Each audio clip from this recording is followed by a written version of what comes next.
ನಮಸ್ಕಾರ ಎಲ್ಲ ವೀಕ್ಷಕರಿಗೂ. ಬನ್ನಿ ಅಮ್ಮನ ಅಪ್ಪಿಗೆ ಚಾನಲ್ಗೆ ತಮ್ಮೆಲ್ಲರಿಗೂ ಸ್ವಾಗತ.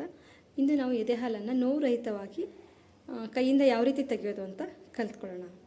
ಮಗುನೇ ಡೈರೆಕ್ಟಾಗಿ ಹಾಲು ಕುಡಿತಿರುವಾಗ ಏನಕ್ಕೆ ಹೊರಗಡೆ ಕೈಯಿಂದ ತೆಗೆಯೋದು ಅಂತ ಅನುಮಾನ ಬರಬಹುದು.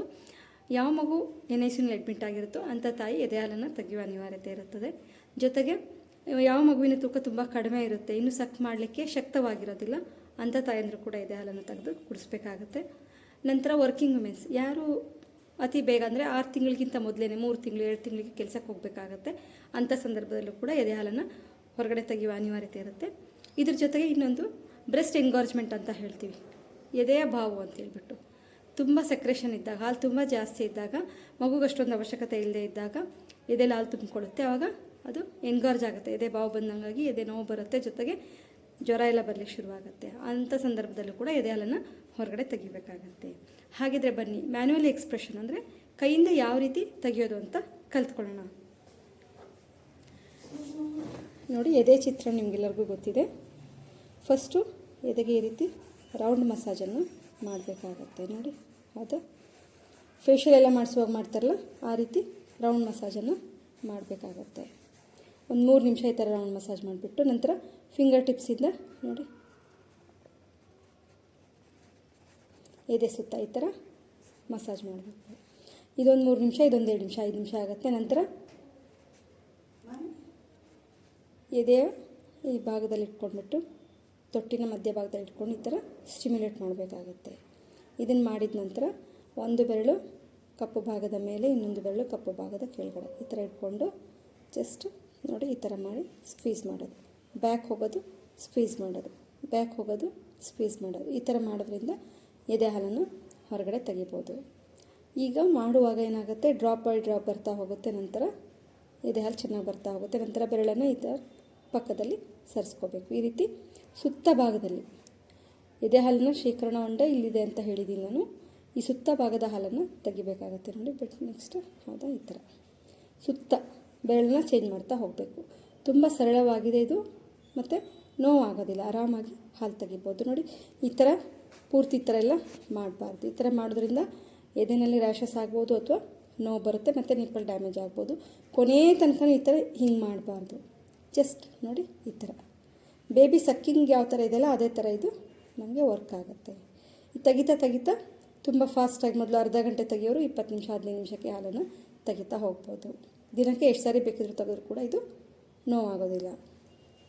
ಸರಿ, ಇದು ಕಲ್ತ್ಕೊಂಡ್ವಲ್ಲ, ಇದಕ್ಕಿಂತ ಮೊದಲು ಏನು ಮಾಡಬೇಕು, ಬೆನ್ನಿಗೆ ಮಸಾಜ್ ಮಾಡಬೇಕಾಗತ್ತೆ, ಬ್ಯಾಕ್ ರಬ್ಬಿಂಗು, ಅದನ್ನು ತೋರಿಸ್ಕೊಡ್ತೀನಿ ವೀಕ್ಷಕರೀಗ. ಬ್ಯಾಕ್ ಮಸಾಜ್, ಬ್ಯಾಕ್ ರಬ್ಬಿಂಗ್ ಹೇಗೆ ಮಾಡೋದು ಅಂತ ತೋರಿಸ್ಕೊಡ್ತೀನಿ. ಮಾಡೋಕ್ಕಿಂತ ಮೊದಲು ಬೆನ್ನಿಗೆಲ್ಲ ನಾವು ಎಣ್ಣೆ ಹಚ್ತೀವಿ. ಎಣ್ಣೆ ಹಚ್ಬಿಟ್ಟು ಇದೆರಡು ಹೆಬ್ಬೆಟ್ಗಳಿಂದ ಸ್ಪೈನಲ್ ಕಾರ್ಡ್ ಬರುತ್ತಲ್ಲ, ಬೆನ್ನು ಊರಿ ಮೇಲ್ಗಡೆಯಿಂದ ಇದನ್ನು ಈ ಥರ ನೀವ್ಕೊಂಡು ಬರಬೇಕು. ನೋಡಿ, ಕೆಳಗಡೆ ತುದಿ ತನಕ ಬರಬೇಕು. ಇದು ಸ್ಟಾರ್ಟಿಂಗ್ ಪಾಯಿಂಟಿಂದ ಎಂಡ್ ಪಾಯಿಂಟ್ ತನಕ ಈ ಥರ ನಾವು ಮಸಾಜ್ ಮಾಡಬೇಕು. ಇದನ್ನು ಒಂದು 3 ನಿಮಿಷ ಮಸಾಜ್ ಮಾಡ್ತೀವಿ. ನಂತರ ಕೈಯಿಂದ ನೋಡಿ ಈ ಥರ ರೌಂಡ್ ಮಸಾಜ್. ಅವ್ರಿಗೆ ಫೀಲ್ ಆಗ್ತಾ ಇರಬೇಕು ನಾವು ಮಾಡ್ತಾ ಇರೋದು, ಸ್ವಲ್ಪ ಪ್ರೆಷರ್ ಹಾಕಿ ಮಾಡಬೇಕಾಗುತ್ತೆ. ಇದು ಮಾಡಿದ ನಂತರ ಮುಷ್ಟಿ ಕಟ್ಬಿಟ್ಟು ನೋಡಿ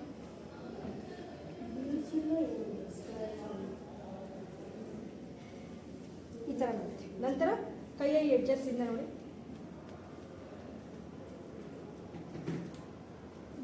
ಇವೆಲ್ಲ ಮಸಾಜ್ಗಳನ್ನು 3 ನಿಮಿಷ ಮಾಡ್ತೀವಿ. ಇದನ್ನು ದಿನಕ್ಕೆ 2 ಸಾರಿ ಮಾಡಿದರೆ ಸಾಕಾಗುತ್ತೆ. ಹಾಲು ತೆಗಿಯೋ ಮೊದಲು ಈ ಥರ ಮಸಾಜ್ ಮಾಡಿಬಿಟ್ಟು ಹಾಲನ್ನು ತೆಗೆದ್ರೆ ತುಂಬ ಚೆನ್ನಾಗಿ ಹಾಲು ಬರುತ್ತೆ. ಮದರ್ಸ್ ಕೂಡ ತುಂಬ ರಿಲ್ಯಾಕ್ಸ್ ಫೀಲ್ ಮಾಡ್ತಾರೆ. ವೀಕ್ಷಕರೇ, ನಾವೇನು ನೋಡಿದ್ವಲ್ಲ ಈಗ ಬ್ಯಾಕ್ ರಬ್ಬಿಂಗ್, ಬ್ಯಾಕ್ ಮಸಾಜ್ ಮಾಡೋದನ್ನು, ಇದನ್ನು ದಿನಕ್ಕೆ 2 ಸಾರಿ ಮಾಡಿದ್ರೆ ಸಾಕಾಗುತ್ತೆ.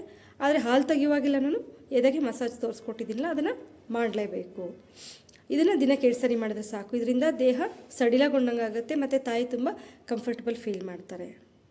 ಆನಂತರ ಹಾಲು ತೆಗೆಯೋ ಮೊದಲೇ ಇನ್ನೊಂದು ಗಮನಿಸಬೇಕು, ಏನಂತ ಹೇಳಿದ್ರೆ ತಾಯಿಯ ಮನಸ್ಸು ತುಂಬ ಸಮಾಧಾನವಾಗಿರಬೇಕು, ಶಾಂತವಾಗಿರಬೇಕು. ಜೊತೆಗೆ ಹಾಲು ತೆಗೆಯುವಂಥ ಸ್ಥಳ ಕೂಡ ತುಂಬ ಪ್ರಶಾಂತವಾಗಿರೋದು. ಅವ್ರಿಗೆ ಎಲ್ಲಿ ಕಂಫರ್ಟಬಲ್ ಇದೆ, ದೇವ್ರ ಮನೆ ಇರ್ಬೋದು, ಅಡುಗೆ ಮನೆ ಇರ್ಬೋದು, ಬೆಡ್ರೂಮ್ ಇರ್ಬೋದು, ಅವ್ರಿಗೆ ಎಲ್ಲಿ ತುಂಬ ಸಮಾಧಾನ ಅನಿಸುತ್ತೆ ಆ ಜಾಗದಲ್ಲಿ ಕೂತ್ಕೊಂಡು ಹಾಲನ್ನು ತೆಗಿಬೋದು. ಇದು 15ರಿಂದ 20 ನಿಮಿಷ ಆಗ್ತದೆ. ಆನಂತರ ಈ ಹಾಲನ್ನು ತೆಗೆದ ನಂತರ ಅದನ್ನು ಒಂದು ಸ್ವಚ್ಛವಾದ ಸ್ಥಳದಲ್ಲಿ ಅದಕ್ಕೊಂದು ಏನೋ ಪ್ಲೇಟ್ ಆಗಲಿ ಏನಾದರೂ ಮುಚ್ಚಿ ಇಡಬೇಕಾಗತ್ತೆ. ಅಂದರೆ ತುಂಬ ಬಿಸಿಲು ಮತ್ತು ಬೆಳಕಿಗೆ ಎಕ್ಸ್ಪೋಸ್ ಆಗೋದು ಬೇಡ. ಈ ಏನಾದರೂ ವಾಲ್ಡ್ರೋಪ್ ಥರ ಇರ್ತದಲ್ಲ ಆ ಥರದಲ್ಲಿ ಎತ್ತಿಡ್ಬೋದು. ಮನೆಯಲ್ಲಿ ಏನಾದರೂ ಪ್ರಾಣಿಗಳು ಬೆಕ್ಕು ಏನಾದರೂ ಸಾಕಿದರೆ ಅದರಿಂದ ನೀಟಾಗಿ ಎತ್ತಿಡಬೇಕಾಗತ್ತೆ. ಕುಡಿಸೋ ಮೊದಲು ಏನು ಮಾಡಬೇಕಂತ ಹೇಳಿದ್ರೆ ಒಂದು ಬೌಲಲ್ಲಿ ಬಿಸಿನೀರನ್ನು ಇಟ್ಬಿಟ್ಟು, ಉಗುರು ಬೆಚ್ಚಗಿನ ಬಿಸಿನೀರನ್ನು ಇಟ್ಬಿಟ್ಟು ಅದರಲ್ಲಿ ಆ ಕಂಟೈನರ್ ಏನು ಮಿಲ್ಕ್ ಇರ್ತದಲ್ಲ ಆ ಕಂಟೈನರ್ ಇಟ್ಬಿಟ್ಟು ಹಾಲು ಸ್ವಲ್ಪ ಟೆಂಪ್ರೇಚರಿಗೆ ಅಂದರೆ ನಾರ್ಮಲಾಗಿ ಉಗುರು ಬೆಚ್ಚಗಾದಮೇಲೆ ಮಗುಗೆ ಫೀಡ್ ಮಾಡ್ಬೋದು. ಇದು ಹೊರಗಡೆ ಕೂಡ 6 ತಾಸು ಇಟ್ಟರೆ ಹಾಲು ಕೆಡೋದಿಲ್ಲ. ಫ್ರಿಜ್ಜಲ್ಲಿ ಇಟ್ಟರೆ 1 ದಿವಸ ಇಡ್ಬೋದು. ನಾವು ಕುಡಿಸೋ ಮೊದಲು ಮತ್ತು ಟೆಂಪ್ರೇಚರ್ ನಾರ್ಮಲ್ ಮಾಡಿಸ್ಬಿಟ್ಟೇ ಮಗು ಕೊಡಬೇಕಾಗತ್ತೆ. ಸೊ ಈ ಒಂದು ವಿಡಿಯೋ ಯಾರ್ಯಾರಿಗೆ ಅವಶ್ಯಕತೆ ಇಲ್ಲದೆ ಎಲ್ರಿಗೂ ಶೇರ್ ಮಾಡಿ. ನಂತರ ಯಾರು ನೋಡಿರ್ತೀರೋ ಅವ್ರಿಗೆ ಏನಾದರೂ ಡೌಟ್ಸ್ಗಳಿದ್ರೆ ಕಮೆಂಟ್ ಸೆಕ್ಷನ್ ತಿಳಿಸ್ಬೋದು ಅಥವಾ ಕಾಲ್ ಮಾಡಿ ತಿಳಿಸ್ಬೋದು. ಅದಕ್ಕೆ ನಾನು ಪರಿಹಾರವನ್ನು ತಿಳಿಸ್ತೀನಿ. ಸೊ ಹಾಗಿದ್ರೆ ಎಲ್ಲ ವೀಕ್ಷಕರಿಗೂ ನಮಸ್ಕಾರ.